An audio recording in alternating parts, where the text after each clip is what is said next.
আসসালামু আলাইকুম। সবাই কেমন আছেন? আশা করি ভালো আছেন। আমিও ভালো আছি আলহামদুলিল্লাহ। তো আজকে আমি আপনাদের মাঝে কিছু শীতের কাপড় দেখাবো। কারণ শীত কিন্তু মোটামুটি পড়ে গেছে। তো আমি কিছু শীতের কাপড় কিনছি, কিছু বাচ্চা এবং মাদের জন্য, যারা একদম বয়স্ক, শীতে অনেক কষ্ট করতেছে তাদের জন্য। তো ওগুলো কেনার যে টাকা দিছে আমার এক প্রবাসী ভাই, কিছু টাকা দিছিল আমাকে।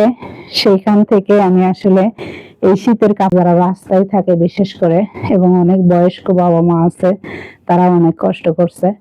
তো সেইখান থেকে আসলে ওই ভাই আমাকে, প্রবাসী ভাই আমাকে কিছু টাকা দিছে, সেটা দিয়ে আমি আসলে এই শীতের কাপড়গুলো কিনছি। তো ভাইয়ের জন্য তরফ থেকে অনেক অনেক দোয়া এবং শুভকামনা থাকবে। আল্লাহ তাআলা যেন তাকে ভালো রাখে, সুস্থ রাখে এবং আরো বেশি বেশি এই মানুষগুলোর পাশে দাঁড়ানোর তৌফিক দান করে। এই যে এখানে ছোট ছোট বাচ্চাদের, যারা ছোট বাচ্চা, অনেক সময় দেখি রাস্তাঘাটে অনেক চলে কাপড় থাকে না, তো তাদের কথা চিন্তা করে আমি এই কাপড়গুলো কিনছি। এই যে এগুলো সব ছোট বাচ্চাদের কাপড়। আর এখানে আছে বয়স্কদের জন্য আমি কিনছি এই কাপড়গুলো।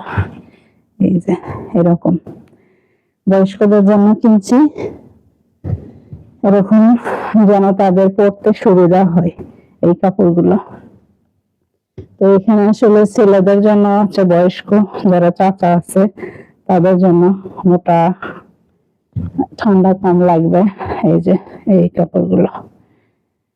তো তাদের কথা চিন্তা করে আসলে আমি এই কাপড়গুলো কিনছি। টাকা দিছিল, সেই টাকার ভিতর মোটামুটি অনেকগুলো কাপড় হয়ে গেছে। তো ইনশাল্লাহ ভাইয়ের জন্য দোয়া থাকলো, আল্লাহ তাআলা যেন আরো বেশি বেশি মানুষের পাশে দাঁড়ানোর তৌফিক। এই যে এখানে আছে, এই যে এই প্রবাসী ভাইয়ের টাকা দিয়ে এই শীতের কাপড়গুলো যাদের কাছে যাচ্ছে, তাদের পক্ষ থেকে অনেক অনেক দোয়া থাকবে ইনশাল্লাহ। তো সবাই বেশি বেশি ভিডিওটা শেয়ার করবেন এবং মানবিক কাজের পাশে থাকবেন।